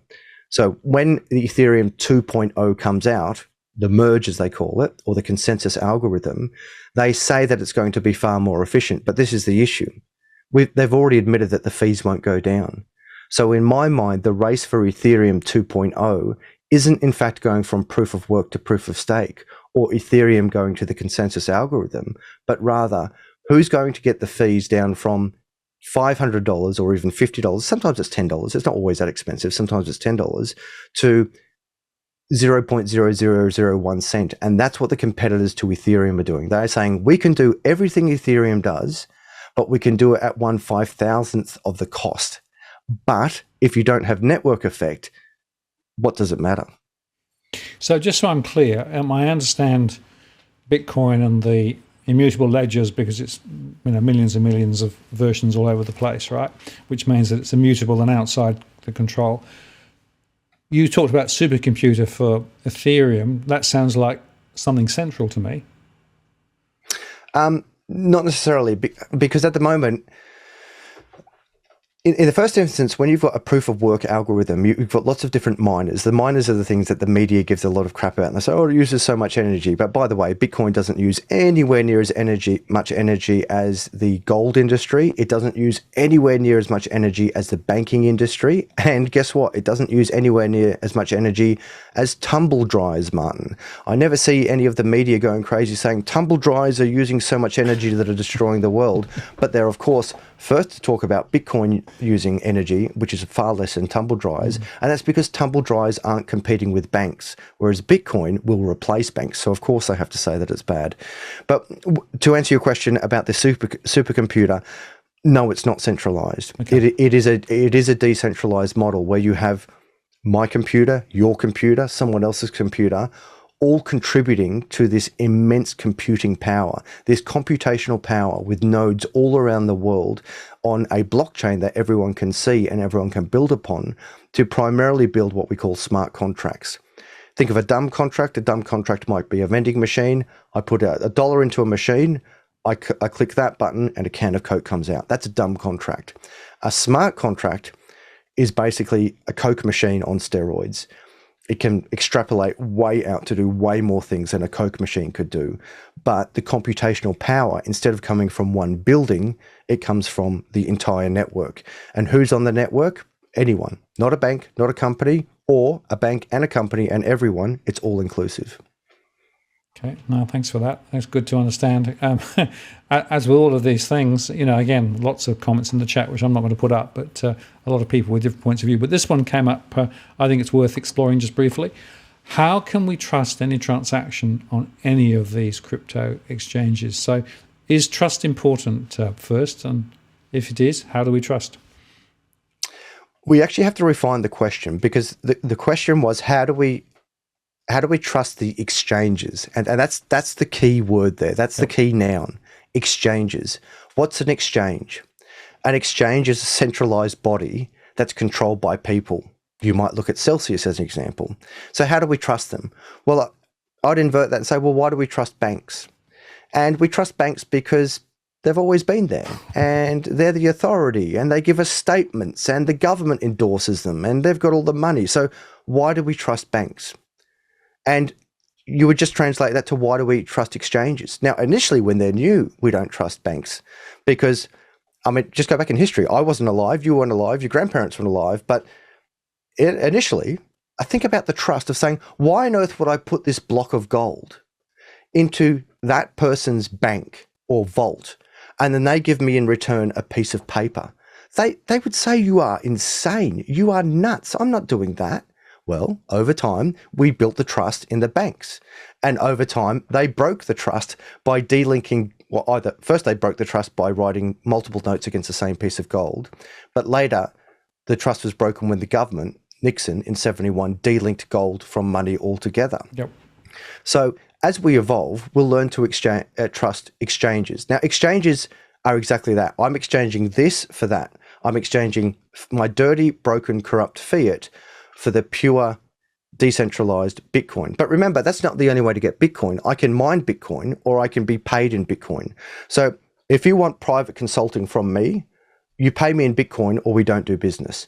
Now, of course, there are some exceptions to that, but I choose to be paid in Bitcoin. Now, and no, I'm not void from tax from that. I absolutely pay tax on my crypto holdings. In fact, at the moment, I'm kind of paying twice. I pay when I receive it and I pay when I liquidate it. But exchanges in the future, they will be trustless, just as Bitcoin is trustless. And this is where you have what's called a DAO, a decentralized autonomous organization. Just as we'll have self-driving cars, we'll have self-exchanging banks and we'll have self-exchanging exchanges. But as we move way into the future, you actually won't even need an exchange. It's a prehistoric paradigm. Why would we need an exchange when we've got Bitcoin? Bitcoin, everyone can see. And you say, well, how do I trust it? You just look at the ledger. How do we know how much money's in the bank at the moment? Well, we don't know because that ledger, the bank's ledger, is held privately. Who gets to see the bank ledger? The board of directors. Who gets to see the Bitcoin ledger? Anyone. Now, I don't know about you viewers and Martin, but for me, I trust a mathematical spreadsheet way more than I trust a board of directors in a private for-profit bank that has gone through royal commissions and has laundered money for terrorist groups in wars that I've fought in. So I don't trust banks. I don't trust fiat, but I do trust an open, immutable source code that is Bitcoin, where it is completely and ironically trustless. It's a very different way of thinking again, isn't it? It goes back to this. Drop the paradigm. Drop the paradigm of the old money. It's all over. Fiat is dead. Let it go. Let it go, guys. It's over. It's okay. And there was a question earlier on, which I can't find in the chat now, about the linkage between the crypto and stable coins, underlying assets, those sorts of things. And of course, we had a few examples of those sort of virtualized stable coins that they blew up, right? What's your take on all that? Okay, so there will be more stable coins in the future. Stable coins are simply something that are pegged to the US dollar. So allow me to give an example of Kevin O'Leary. So Kevin O'Leary is a very rich, older traditional businessman who loves crypto, not for the buy low, sell high, drop that paradigm, drop it. It's not about that. He likes it because of the frictionless transactions. For example, he gave a talk on one of his videos where he was saying that he was going to do business with someone, and I'll make up the numbers here. Let's say the transaction was $1 million. And they said, right, we'll do business together. And Kevin said, okay, transfer me $1 million in stable coins right now. And they said, stable coins? What do you mean? And he said, well, just do the transfer right now. We'll make the deal happen. And he's a big businessman, very trustworthy, very public and very successful. And it was a big deal. And they said, well, no, we don't deal with crypto. So Kevin O'Leary turned around and said, well, if you don't deal with crypto, I don't deal with you. And what he said was, I don't deal with banks. I don't deal with 3-day transaction times. I don't deal with transaction fees. I don't deal with the SWIFT network. I don't deal with blockages and stops. If you want to work with me, you pay me in a stable coin of your choice. I don't care what stable coin it is. and you transfer it. And what actually happened was this company said, all right, well, it's a big deal. Let's go figure it out. They went and bought some stable coins. Now, and remember, stable coins are exactly that. They are stable. So you don't have to worry about volatility. You don't have to worry about price fluctuations. You just simply say, I take this $1 million and I put it into a stable coin. And why would you do that? Well, it's for the same reason why we transfer information on the internet. If I want to send you a file, why on earth would I put it in an envelope, go down to the post office, put a stamp on it, put it in the post box, send it to you, wait 3, 4, 5, I don't know how many days it takes for the mail to get to you, when I could just email you the file? Well, the same is with stable coins. Why on earth would I go through a bank that only operates 9 to 5, 5 days a week? The transaction takes 3 business days. So if I do it on a Friday and that happens to be a public holiday, then it's going to take 6 days because I've got a weekend, a public holiday, 3 business days. That's a 6-day wait to send money from me to you, wherever you are in the world. We'll talk about international transactions here. Why on earth would I stick with that prehistoric model when I can put it into a stable coin and send it to you at the speed of light with almost no transaction fee? And again, whether I'm transferring $1 or $100 billion, the transaction fee is identical and the speed is identical. Any business who decides to stick with the olden day financial systems of the SWIFT network, they will collapse. If you and I were going to do business and I said, Martin, how am I going to get in touch with you? And you said, oh, just write me a letter. And I said, what? And you said, well, I don't have email and I don't have a mobile phone and I don't have a landline phone. Every time you want to communicate back and forth with me, I need you to write a letter and put it in the post. Look, I'd say, Martin, it's nice to meet you, but I actually don't have time for that. I'm running an international business here. I can speak to the world at the speed of light for almost free, or the speed of sound for almost free. I'm not going to go to a pen and paper to write love letters to you in a postal service that's prehistoric. That doesn't mean we don't need a postal service. It means that when I communicate with you, I do it digitally. And the same is with money. So how does this link to stablecoins? If you don't want to deal with Bitcoin, buy low, sell high, the future of money, fine. But if you want to work on the global stage to transfer money, why on earth are you using the SWIFT network? Why would you not just text money as you can with stablecoins? Now, stablecoins at the moment, primarily they're linked to the US dollar. Why? Because the global reserve currency of the world is the US dollar. But there are stablecoins that are linked to every currency. There are Australian stablecoins, Euro stablecoins, and you'll like this one, Martin. There are now bags of wheat stable coins. Wow. Yeah, and there are blocks of gold. So Pax Gold, as an example, that's a stable coin. So everything that goes digital is better. And anyone who disagrees, just think about what you're doing right now. You're watching all of this happening digitally. All your files on your computer are digital. Your computer's digital. Your telephone's digital. Your images are digital. Your movies are digital.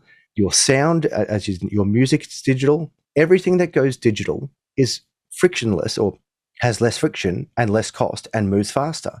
The only thing that's remaining to go digital is money. That's the last thing. And why is that? Well, of course, because it means it's the end of the banks. And who's got the most money in the world? The banks. So of course they hate digital. They don't want to evolve. They want you to use the SWIFT network. They want to hold that money. They want to get those transaction fees. They want to determine the exchange rates. And stablecoins bypass all of that in the interim. But mark my words, big call, in the future you won't need stablecoins. Why? Because the peg, as we've discussed many times, Martin, what is the peg? What is the anchor point? Anchor point. Well, at the moment, it's a US dollar that we don't know how much there is. They keep printing it. It keeps going down in value, and we're using that as the peg. That's the absurdity of it. We are using a limitless money that keeps getting printed that we don't know how much there is as the global peg. Well, the future peg will be a Satoshi. Why? Because it'll be a fixed supply. Everyone can see it. No one can print more of it. So to wrap that all up, at the moment, stablecoins are a very powerful tool to send money from point A to point B at the speed of light with no friction and almost no fee, whether it's half a cent or $500 million. You can make a stablecoin pegged to anything you want. You can have it pegged to Pokemon cards, bottles of water, bags of wheat, US dollars, Euro dollars, walks with your puppy dog, whatever you want, it can be pegged to that. But in the future, they will all collapse and disappear because you won't need them, because the global reserve currency, According to me, big call. No one upsets people. It'll be Bitcoin. Very good. Now, I just want it's got go for it. You know, that's the whole point of having you on the show. Just to interrupt, you know what's funny, and to the viewers out there, I love working with you, Martin. First of all, because you bring me into your world, and what's funny is when I come into, it's like you and I having a football match. So at the moment, I'm the away team and you're the home team. And when I go into your field, into your home stadium, everyone boos. Most people boo. But to keep all things equal, when you come to my channel, many people, they don't really boo for you, but they're just like, oh, he's still in the old paradigm.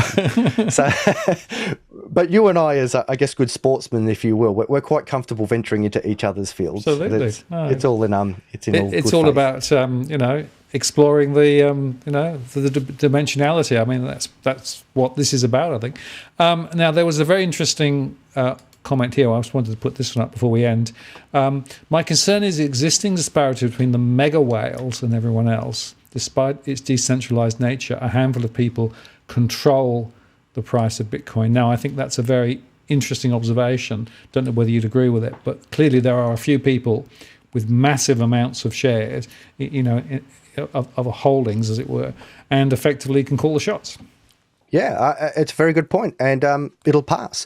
So at the moment, let's contrast that with fiat. Who controls fiat?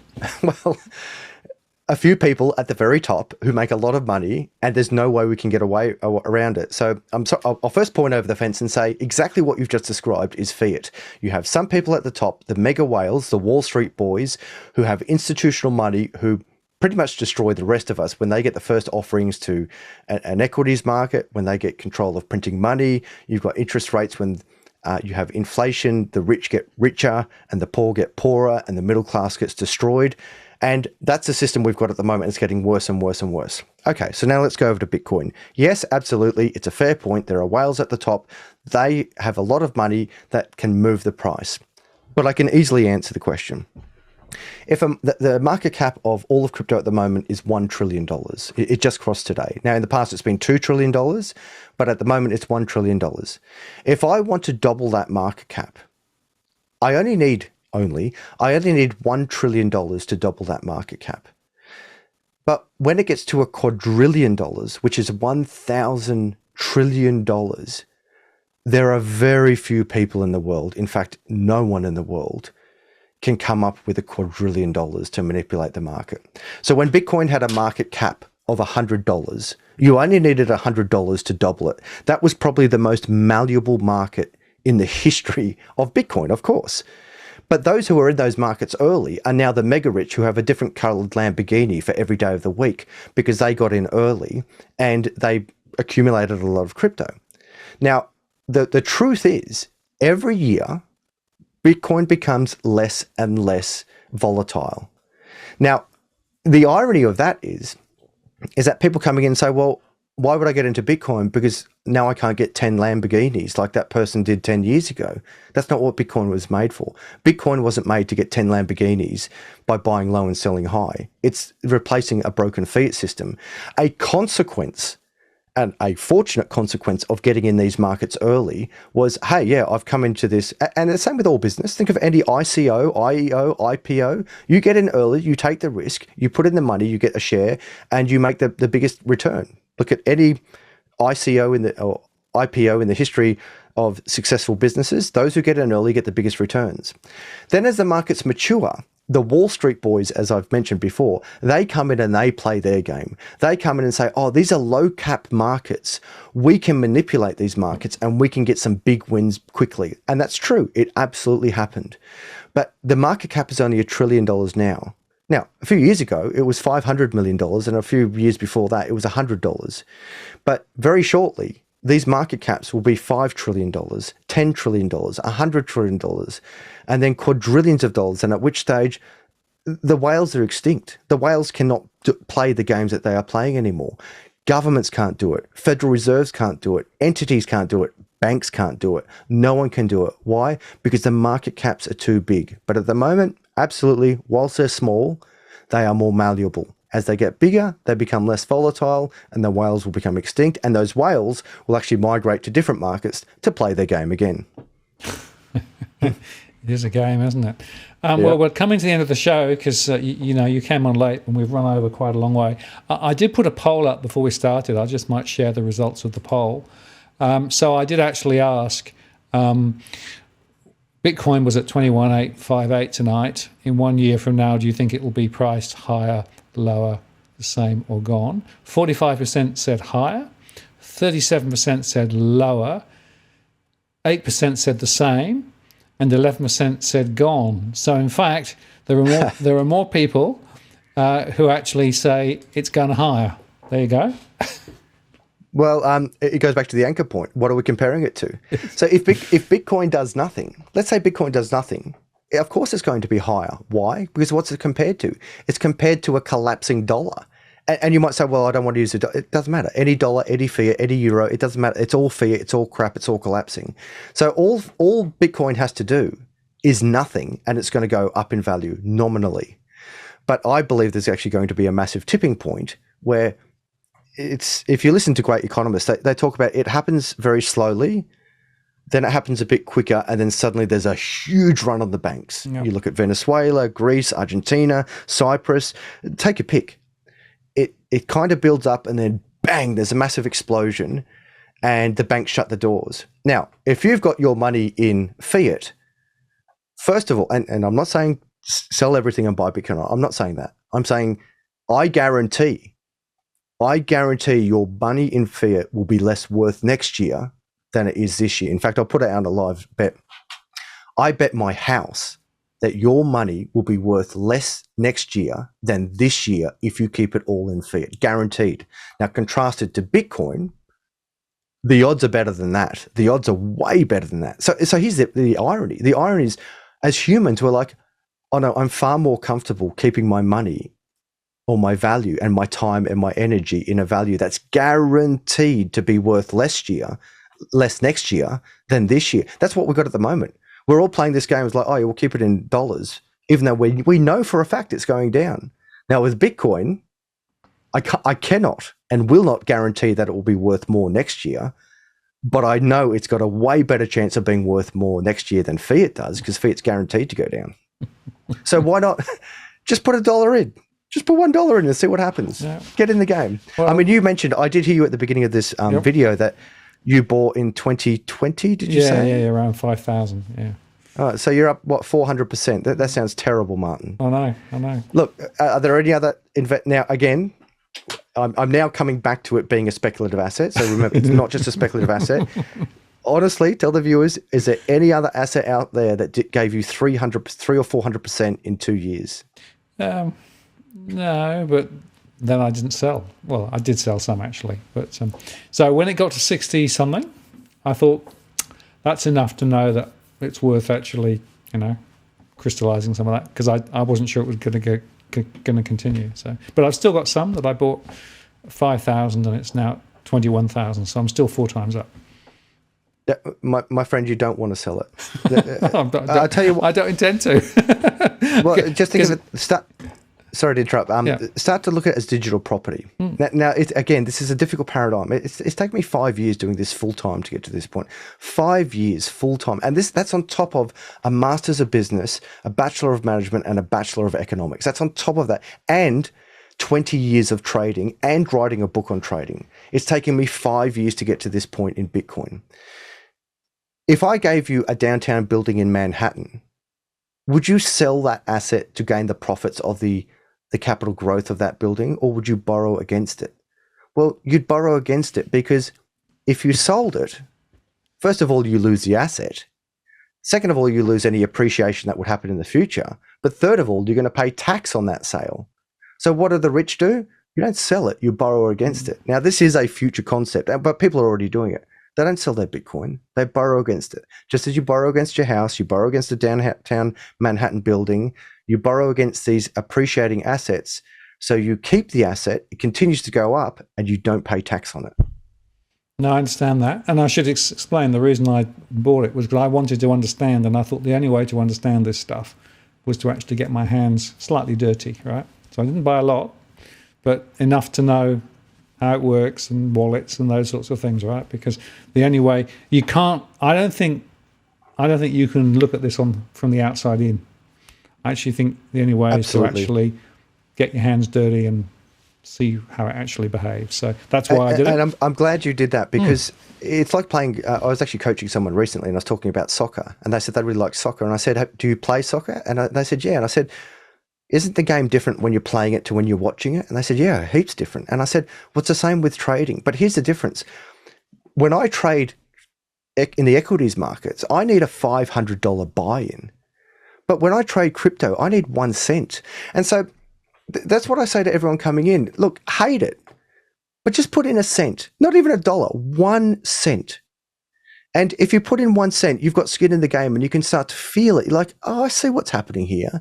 Oh, I get what these coins are. I get how they're crap coins. I get how this grows. I can see what's happening here. But unlike where I had to start trading with $500 when I was a poor university student, a $500 purchase when you're a university student with a $50 buy-in fee, this was 20 years ago, that was a huge event. Well, crypto, I just pick up my phone, and with 1 cent, 24 hours a day, 7 days a week, 365 days a year, I'm in the game. So to the viewers out there, if you hate it, just put in a cent. Put in a cent. Come over to thecrypto.land, www.thecrypto.land. Use any of the exchanges there that you want. I don't care which one you use. Put in a cent, see what happens. If you hate it, cash your 1 cent out and go back to the sinking ship that is fiat. Nice way to finish, Adam. And as well as your YouTube channel, which is Adam Stokes, right? So it's easy to find. The Crypto Land is obviously the center of gravity for what you do, isn't it? Yeah, so I've got obviously my channel, Adam Stokes. Come and follow me there. Twitter, which is Adam_Stokesy. My book, 28 Pro Trader Tips, The Art of Trading. And the Crypto Land, which is www.thecrypto.land. Terrific. Well, thank you very much, and thanks for coming on. Even if it was a little late, we got there, and I think it was a very good conversation. So the guys in the chat seem to have appreciated it on the whole. And we'll do it again sometime. we'll try and have a show that starts the time we expect it to start. I had to say, I don't know what you thought, but I actually thought I did quite well for the first half an hour or so without knowing. Oh, you were brilliant. You know what was so funny is that, as I said, I was watching you, and I'm like, I need to be part of this, and the IT just wasn't playing the game at all. But I'm very proud of you, Uncle Martin. You've done very well, and what you practice what you preach. As a philosopher, you continually ask the questions. And I've even, how long have we been working together for? At least 2 years. Yeah, I've watched not only your understanding of crypto evolve, but your acceptance of Bitcoin and crypto evolve. So I'm very impressed. Thank you so much. Well, I appreciate that. I'm going to take you offline now, and I'll just close out the show. And thanks very much for coming in and shedding some further light on this very interesting and quite complicated and, I'd say, confusing subject. Thank you so much. See you later. Thank you, Martin. Okay, take care. There we are, folks. Hope you've found that useful. Sorry, the first half was a little bit different to what I expected, but you got all the value in the second half nevertheless. Just to say that next week, last Tuesday of the month, Damien's coming on. We're going to talk about the markets and what's happening, and particularly, of course, the last month. Very, very interesting, very important. And so join us for that. It should be worth watching. And I will just say that the old doggies are still there. Mitya went back. She'd had enough of the lap sitting, and so she's gone back to sleep again. I'll have to walk her later before I go to bed. It's raining. She won't like that, but there you go. So I want to say thank you very much for spending some time with us. I hope you found that useful. Watch our other shows during the week, and join us again next week for another Tuesday evening live show. And thank you very much. I'll see you later. Take care. Keep well. Keep safe. This is Martin North from Digital Finance Analytics, signing off. Cheerio.